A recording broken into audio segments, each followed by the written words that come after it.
And we are live with another edition of the All Gas No Break Sports Show. I am one of your co-hosts, Nicholas Pavona, joined alongside once again by Andrew Johnson, and we are now down to the final four teams of this year's March Madness tournament. We started with the obvious 68. We've now gotten all the way down to 4.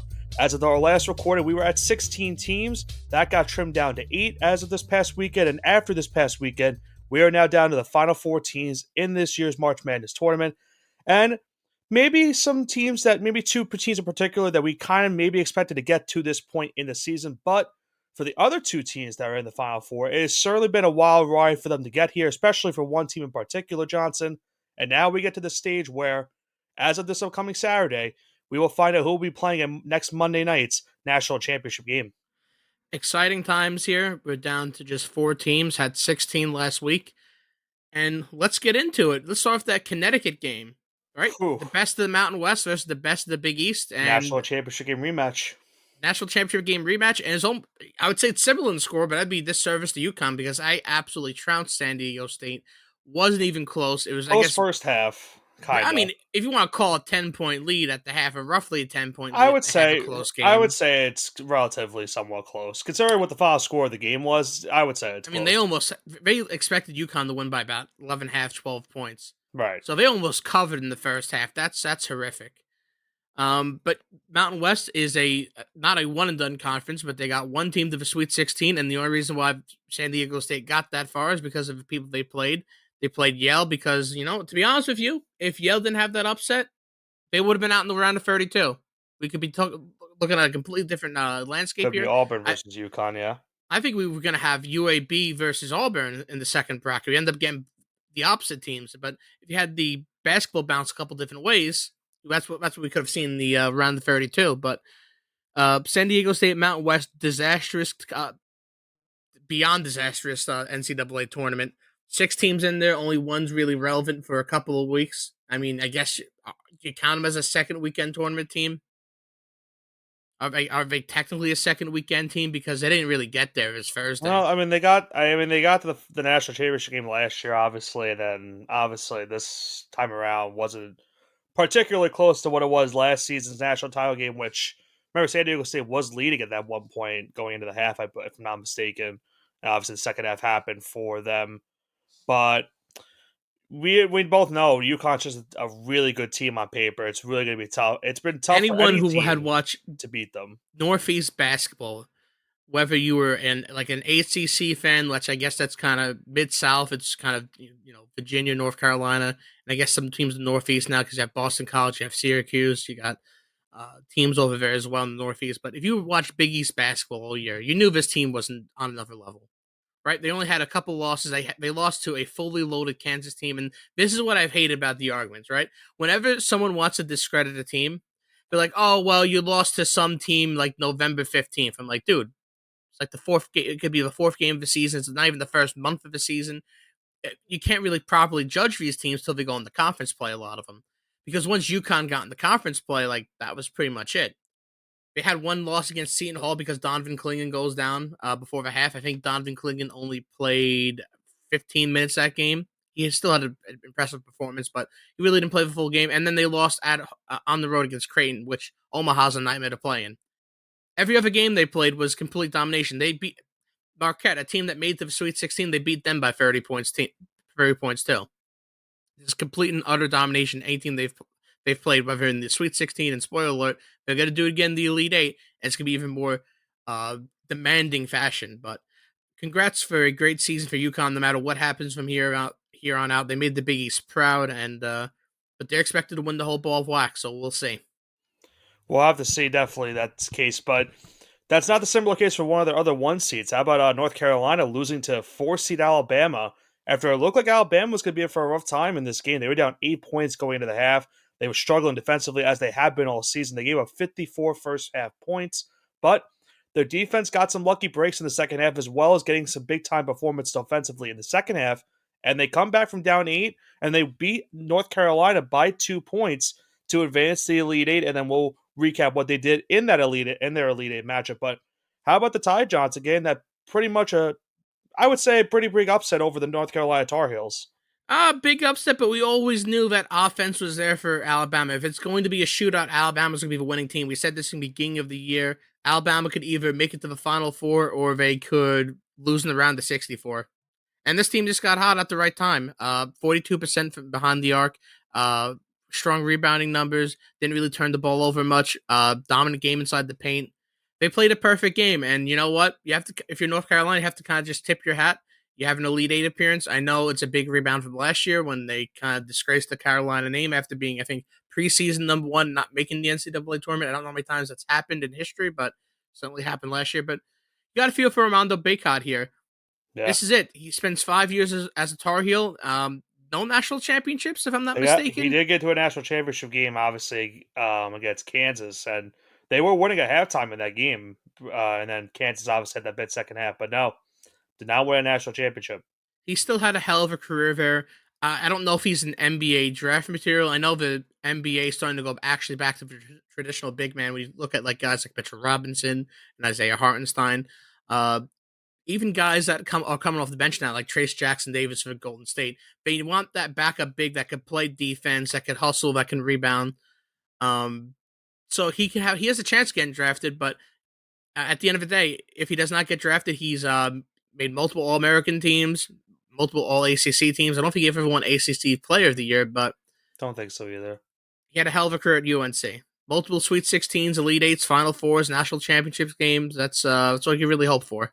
Yeah, and they were not the only top seed to go down this week in that West region alone. As number 2 seed Arizona, they struggled in the first half against Clemson, and that pretty much did them in against the Tigers. And you talk about a team that has been red hot as of late. Didn't look like Clemson going into this tournament was going to be looking great. They were a lot of people were picking them to lose in their first round matchup, including yourself against New Mexico, and they have caught away from momentum. They beat New Mexico pretty handily. They beat Baylor, and now they beat Arizona to go to the Elite Eight. So, gotta give Clemson a tip of their cap. They get a pretty big upset, in my opinion, over an Arizona team that a lot of people, including myself, thought that they would make the Final Four.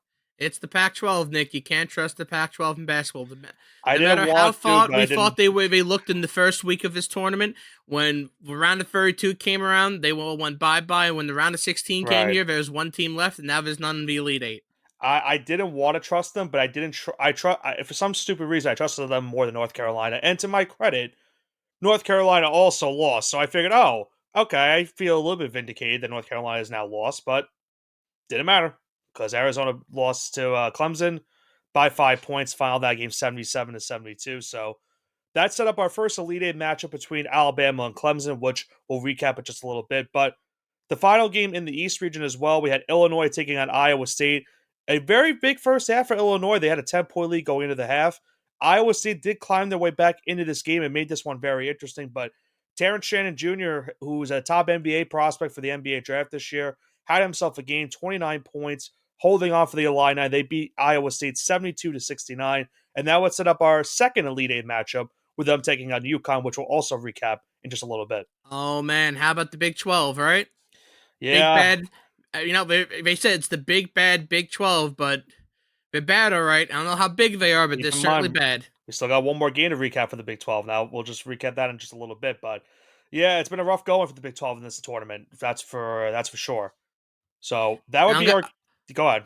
I'm going to have to eat some crow in a little bit, but at least I'll feel a little bit more vindicated when you hear the results of the next couple of games. Yes, and those are our games that happened this past Thursday. Now let's get into the games that happened this past Friday. We started off with Gonzaga taking on Purdue. Purdue had a 4-point lead at halftime. It was pretty back and forth between these two teams. Then the second half happened, and that's kind of where Purdue took over in this one. Zach Edey, as we know, was going to have himself a big game. 27 points, 14 rebounds in this one. And listen, I didn't give Purdue much, credit. I thought Gonzaga was going to actually pull off this upset and pull off the win.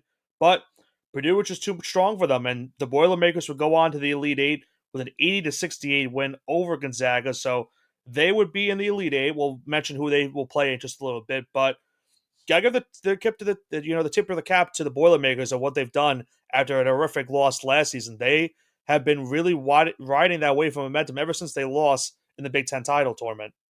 Now, this is going to be a statistics that I'm not really proud of, But can you guess the amount of times Zach Edey has shot below single-digit free throw? I'm sorry, below double-digit free throws, so 9 or less free throws in a game, It's going back since let's say it's gotta February be low 4th. because I know he goes to the free throw line a very good amount of times. Would you like to take a guess? How many games? Since what Since year? February 4th. Since February February 4th? 4th. So the last 2 months. And you're asking me how single digit amount? Like Yes, how there's many been times 17 single? games. There's been Okay, 17 17. games he's played in. I was gonna say 5. 4. Yeah. Oh, really? 4 times. And you know, in Okay. some of them he had 8 free throws, 8 attempts from the line, which is still very high. Actually, in 3 of them he had 8 attempts. So you want to say, "Oh yeah, when's the last time he had less than 8 free throws in a game, Nick?" Besides Uh, one outlier on March 5th, you'd have to go back to January 23rd versus Michigan, where he had 6. yeah. So I know since he goes to the January line a good 13th, amount. in the last 3 months, this man has gone to the free throw line at least 6 times a game, right? Yeah. At least 6 times a game, and more like going 10, 12, 14, sometimes up to 22 times. I Listen, think. I know he's a great player, but Yeah. you got just because he's that big doesn't mean he's getting fouled all the time. I'm Well, sorry. it's funny you bring that stat up because I know for a fact that played a huge factor into their Elite Eight matchup, which we'll talk I about can't in watch a him little bit play. as we I in a can't little watch him bit. But play.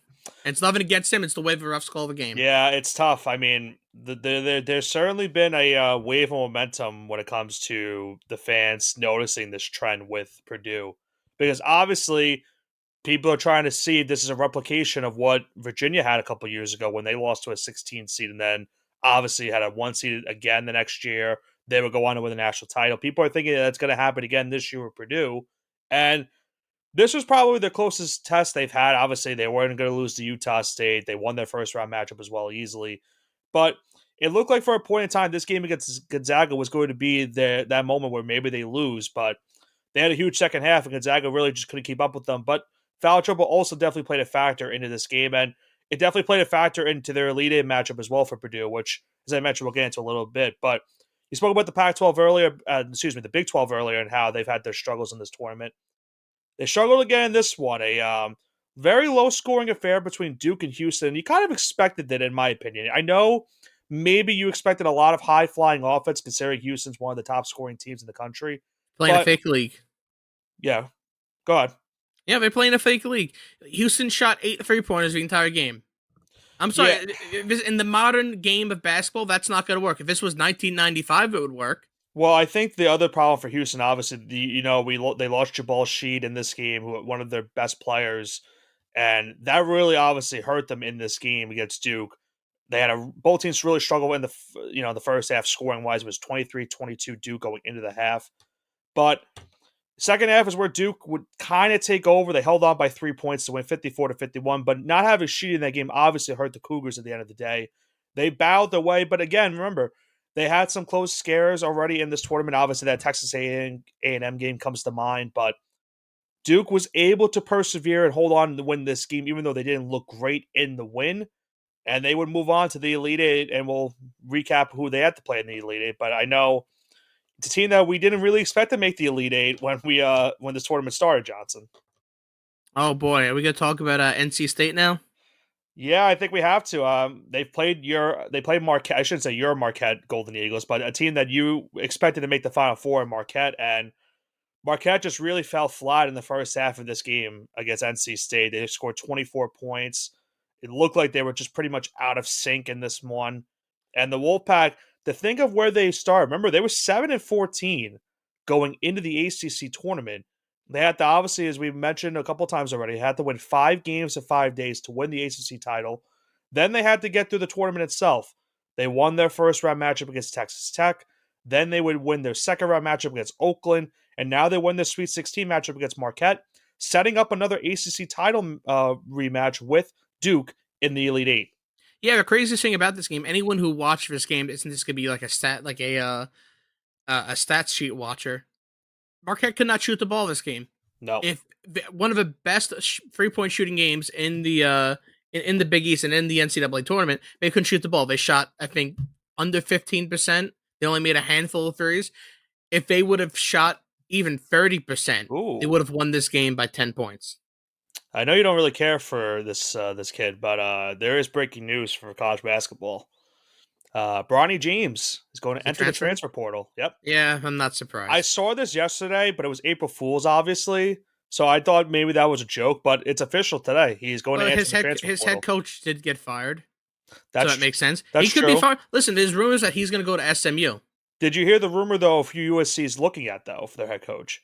I did not know. Eric Musselman from Arkansas is apparently the rumored guy.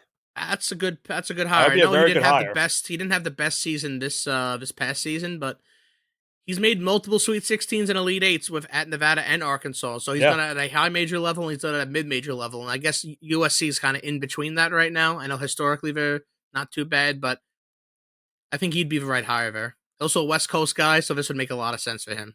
Yeah, so we'll see what happens with that. But getting back to this game, yeah, as you mentioned, Marquette, a team known by, shooting the ball well from the outside. They just couldn't get it done against NC State. And the Wolfpack would win, I think, their eighth game out of eight. They won their eighth straight game to move on to the Elite Eight, and we'll recap what they did against Duke in the Elite Eight. But the final matchup of Friday, the final matchup of the Sweet 16, Tennessee and Creighton. This was a pretty good game between these two teams. A 1 point lead for Creighton going into the half. But that's where the problem started for Creighton in that second half. I think Tennessee went on, you correct me if I'm wrong, Johnson, I think they went on a 17-0 run That is to correct. start the second half. Dalton Connect had himself a pretty solid game. And that 17-0 run for Tennessee ended Creighton's chances. They fought their way back into making this one closer than it was. But Tennessee held on by 7 points, 82-75, to move on to the Elite Eight, setting up their matchup with the Purdue Boilermakers for the top two seeds in the Midwest, facing each other in the Elite Eight. But a rough end of the year for Creighton because it looked like they were in line to maybe win this game and move on, but that rough start of the second half really did them in. Yeah, tale of two halves of both Marquette and Creighton. Marquette had the way stronger second half, and Creighton had the way stronger first half. Uh, they just ran out of gas. Around the 13, 14-minute mark of the second half is when they started to kind of pull away, and Creighton just couldn't keep up. So that's how it sometimes goes in college basketball. Kind of like that Kentucky team with John Wall, DeMarcus Cousins. I'm not saying there's going to be any prospects. There'll probably be no prospects like DeMarcus Cousins or John Wall. Maybe getting Eric Bledsoe in there out of Creighton. Maybe something like Baylor Shireman. But anyway, I digress. They ran into a day versus West Virginia where they couldn't shoot the ball, even though they're a way more talented team. That's just how the cookie crumbles sometimes. Yeah. So that's how it So, be sometimes. exactly. So, with that all happening, that would then set up our Elite Eight matchups, and we would start on Saturday with our first game of the Elite Eight, that being Illinois and UConn in the East region. Now, it was a 5 point game at halftime between these two teams, with UConn having a 28-23 lead. And then the second half happened. UConn went on a 30-0 run to start the second half. I think Illinois started the second half 0-17 or maybe 0-18 Oh man, to start that second half. how many real time minutes did Illinois go in between scoring? Do you know the answer to this? So real time minutes, not in game minutes, real time. So if you're sitting at the game, how many minutes do you have to go in between scoring? Not even in between baskets, in between scoring. I'm trying to think. I think Illinois' last bucket came with, what was it? Maybe I'm trying to think of what the time period was in the first half. It's a couple minutes left in the first. It was half. like what, maybe 5 minutes left in the first half? Yeah, 4 or 5 minutes. Right, and then they didn't score until, was it the 14-minute mark of the second half or the 12-minute mark? Either the 12 or 14, somewhere around there. Yeah, they went a long time without scoring, and UConn If you also were started sitting the second there, half really hot. if you were sitting there, you went 50 minutes, 5-0 of watching them not score a basket. Ugh. Not even that, not even make a free throw. 50 minutes, and I've seen their points go up once. You could have gotten your car, went out to picked up some fast food, came back, bought another ticket at the box office, came back inside, and the score would have stayed the same. Right. Yeah. Tough break for Illinois because they were having themselves a good run in this tournament. Obviously, they were just reeling off a Big Ten championship, and to end it like this was just tough because they really just nothing went right for them in that start. And then every single day I say, why didn't St. John's, Seton Hall, or Providence make this tournament? The world may never know. Yeah. This isn't even an indictment on Illinois because they're a good team, but clearly There were very better choices here, especially if Illinois is getting 25 pieced in the Elite Eight when you have everything to play for by UConn. And St. John's, Seton Hall, Providence all playing competitive games less than 10, losing by less than 10 points multiple times throughout the season. I don't see that. I don't see why they're not in there. St. John's lost by a combined score of 22 between three losses to UConn. Illinois lost by 25 one time. So if that just says the talent discrepancy in the Big East versus everyone else, this is again me just pushing my agenda. And you can say, "Oh, what they lost to Michigan? Congratulations, they lost to a team on the third game of the year with a brand new head coach, and they didn't have all their players healthy either. So, congrats, you got me on that one." Well, nonetheless, that would set up our second Elite Eight matchup of the night, that being from the West region. The matchup we didn't really expect to see, but for any college football fan, a matchup you've seen before. Clemson versus Alabama for the right to go to the Final Four, and it would be Alabama getting to their first Final Four in program history. They hold on after a big second half. Remember, first half, 35-32, kind of a maybe not a Back and normal forth score. game. It was very back and forth, but the offenses were not as what you were kind of expecting to see in that first half. If you think about it, the second half is where you saw the offensive play happen between these two teams. Alabama put up 54 points in the second half. Clemson would score 50. So barn burner game between these two offenses. Alabama winning this one 89-82. They now go to the Final Four, and they now get a matchup with UConn in that Final Four. They get the honor of losing to UConn by 20 points. We'll have to see. I mean, I think UConn is going to be a heavy favorite, but Plus 500 to be exact. I think the issue is going to be right. I think for UConn, obviously, they just got to keep up with the scoring with Alabama. You mentioned it earlier. Alabama is a really good offensive team, but their defense is going to be a huge problem for them in this game with UConn. But like we said, we'll preview that Final Four matchup a little bit later on in the show as well. But hats off to the Tide and a tough break for the Clemson Tigers. Obviously, getting to this point, no one had really expected them to get here, as I mentioned. But they were one win away from going to the Final Four, but it's going to be the Alabama Crimson Tide getting that spot to take on UConn in this year's Final Four, one of their Final Four matchups. And we had the game of the year in Tennessee versus Purdue here, where Zach Edey, I know, he put up 40 points, 16 rebounds, impressive, but he only had 26 points on baskets. Right? Yeah, a lot of free throws. It wasn't even hacking Edey, and don't get me wrong, he is 7'4" and he's making 65% of his 65 to 70% of his makes on the season.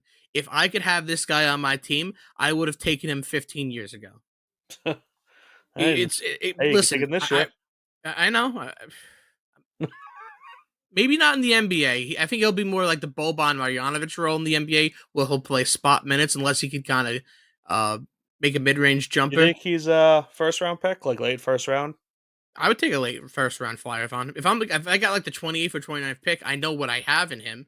If anything, at bare minimum, he'll be a great practice player. You always need guys in practice. Because I've seen a lot of mocks, and I haven't seen him gone like in the high lottery picks, and obviously, if I'm the Knicks and if I see him there at like 28, I take him. Yeah, that's a no-brainer. If I see anyone, if he gets there anywhere past 20, I take him because at the bare minimum, he's a guy that can play defense and he can just go out there, get rebounds, et cetera, play. And we're playing practice. When you have him in practice, those finishing drills above him, it's gonna pay dividends for your star players. So I think at a bare minimum, he's worth that as a roster spot. I'm not saying anything about his athletic ability or his ability to even play basketball, but I digress. All right, that's fair. Tough break for Tennessee too. Obviously, they played their hearts out in this game against Purdue. It just wasn't, the cards just didn't go in their favor in this one. Dalton Connect to put up 37 points, trying to keep Tennessee involved in this game. But as you mentioned, it was tough to really win this game when Edey scores 40. A lot of his points coming from the free throw line as well. Can't really do much if you're a team like that trying to beat a Purdue team that. And a lot of people state, theories, and even in yours, getting a lot of foul calls in this one. And it hurts the volunteers at the end of the day. Zach Edey is not hunting for foul calls. That's not his bread and butter. He's not James Harden. Right. He's not it's just the referees are doing it for him. Yeah, of course. Listen, I know he's 7'4", and they think they have to kind of overcompensate because if you don't call a foul on him, maybe they'll get away with hacking him a little bit more, which is definitely true, but not to this degree.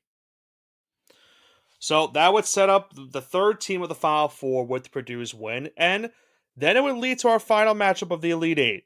A rematch in the ACC tournament, and a rematch of obviously matchups we've had seen in the ACC regular season between the Cinderella team at NC State taking on the 4 seed Duke Blue Devils. Duke had a 6 point lead going into the half, and very low scoring game once again between the two teams. Then the second half happened for NC State, and they exploded offensively in that second half. They outscored Duke 55-37 in the second half. It just seemed like Duke also could not make the necessary shots that they needed to at the end of the day. DJ Burns, 29 points again for him. Another spectacular performance for him in this tournament, and especially in these last 9 games that they have won now in these last couple weeks. NC State from 7-14 to now 26-14 on the year, and now into the Final Four to get a matchup with the Purdue Boilermakers to get themselves to the national championship game. It's kind of a fascinating story, Johnson, considering Purdue's in their first Final Four since 1980, and NC State is in their first Final Four since 1983. Yeah, 14 games, or I think 13. I think it's 14 games in the last month. So if you're going now, as of this recording, it's April 2nd. So from Saturday, March 2nd, to I guess the 31st of March. So in the month of March, they played 14 games on average, a game every 2.5 days. These guys, their legs have to feel like jelly right now.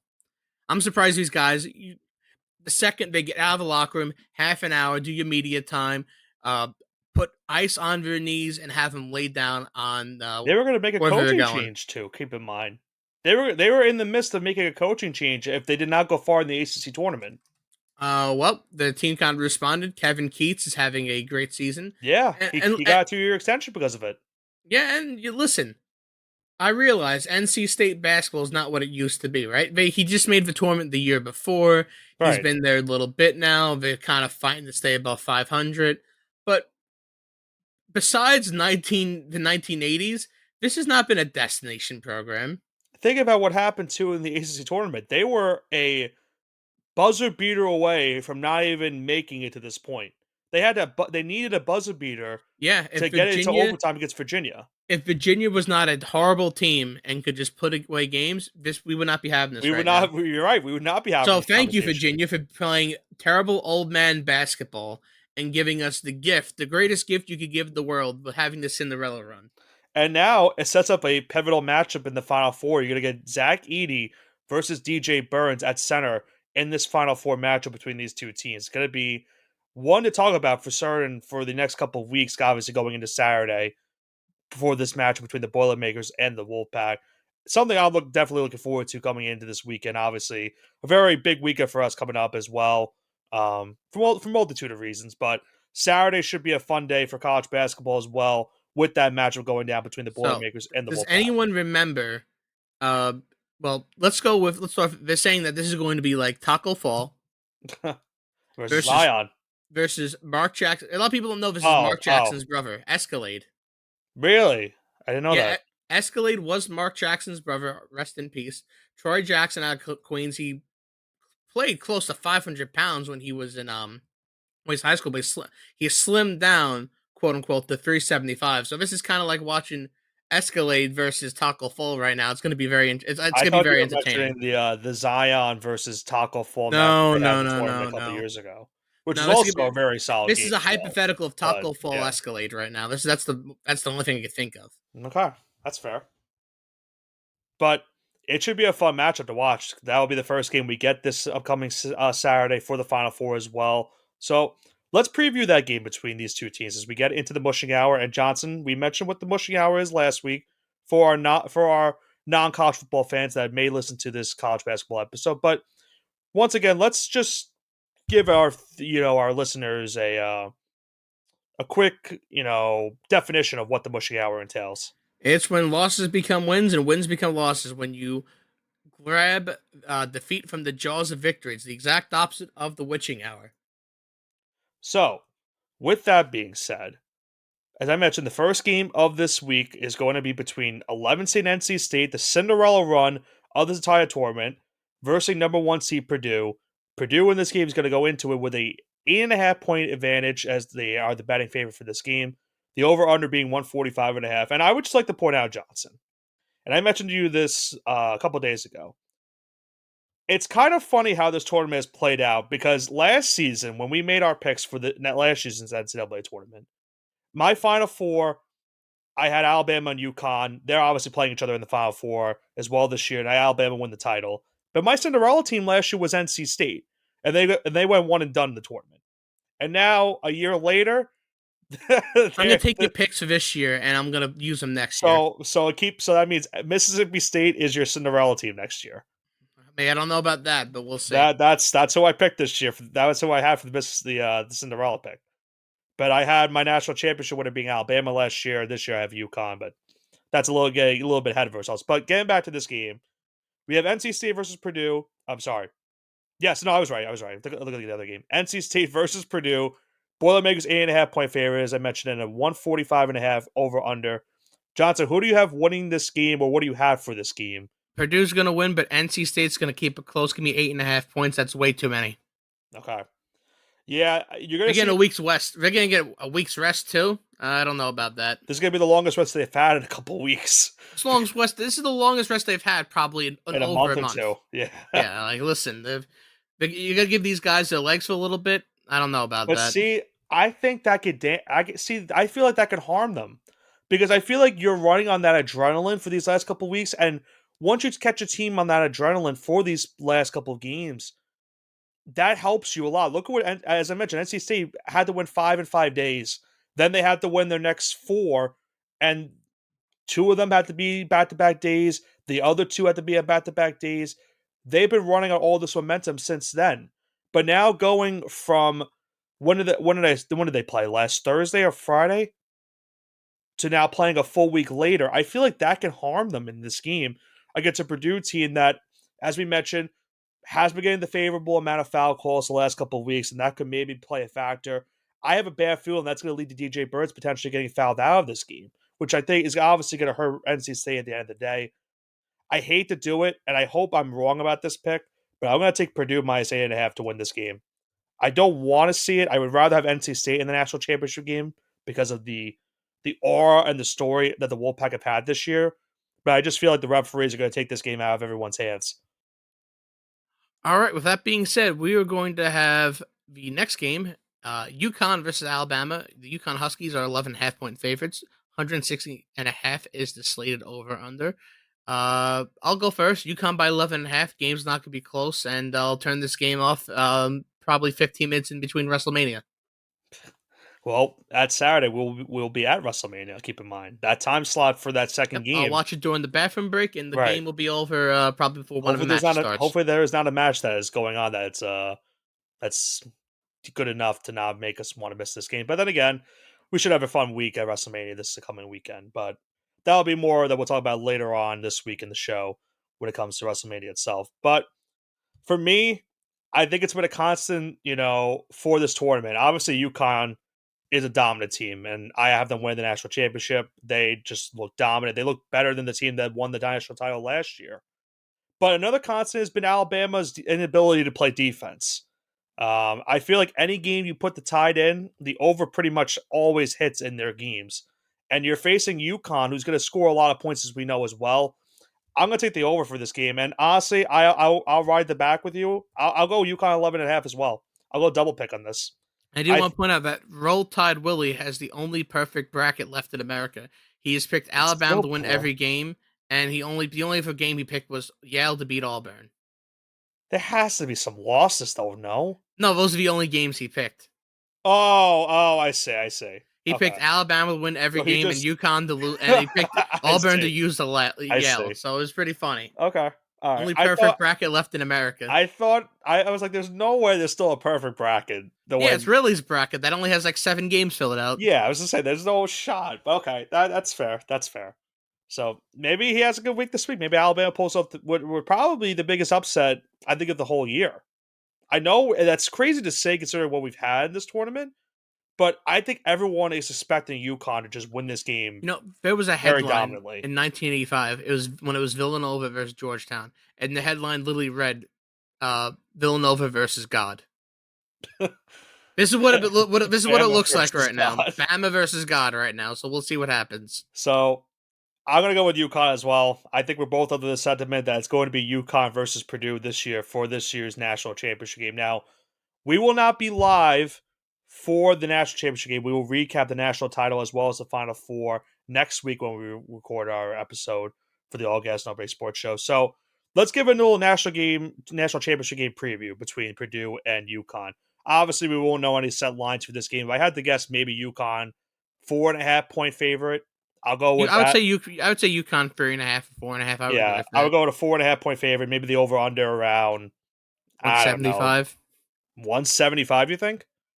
Listen, UConn's going to get theirs. I was thinking like maybe 160. I was thinking like 145. I think if you give me 145, that's a lock. The way UConn's been playing, they haven't. Here's the thing: UConn's has been taking their foot off the gas at the halftime, at like 5 or 10 minutes into the second half. Every single time? Do we settle on 158?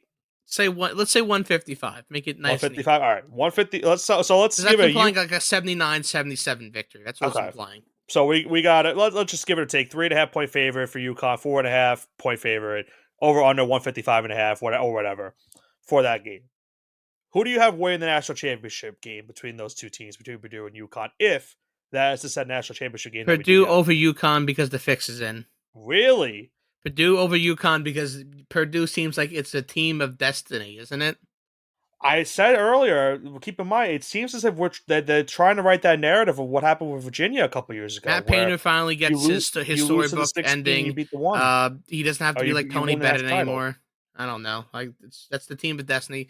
UConn has all 5 of their players, starters foul out, and they lose the game by 2 points. That's my prediction. I don't want to see that. It would be nice. Listen, don't get me wrong. I would hate to see Purdue win the title in that fashion because it would be nice to see them win. No. Yeah, but that's how it's going to happen, I don't want them to win because of the referees being the reason. But then again, I could see that playing a factor because Danny Hurley, we know, is a hothead, and that could probably play a factor. Danny Hurley, amazing coach, terrible guy on the court. That's all I'm going to say. If he was in your corner, you would want him, but he is absolutely horrific. Yeah, if he was your coach, you would love him. If he's not your head coach, you absolutely hate him. Yep. I'm not going to defer from my pick earlier. I picked UConn to win the tournament before the tournament started. I'm just going to take them to win the title. I think it would be a close game if I have to pick the game. If it was a 4.5-point spread, I'd still think I would take UConn. I think they win this game by 6 points. I think it will be a close game. I feel like the defense will play better than everyone expects them to play, but I just think the only way they lose this game is what you mentioned, is if free throws play a factor, and if they get but we both know, keep in mind, UConn could also get the same calls, and we know that they are a very good free throw shooting team as well. So it could be a lot of free throws being called in that game. Hopefully that's not the case because we don't want ref ball for a national title game whatsoever, but that could very well be the case for this if those are the final 2 teams for this year's tournament. So, being that as it may, any final thoughts, Johnson, before we head into our Final Four matchups on Saturday and obviously the national championship game next Monday? Now that UConn has kind of proved the Big East is punched above his weight, they get to lose now, so I can stop cheering for them. So go any team besides UConn. Okay. Yeah, it's my heel turn now. That's your heel turn.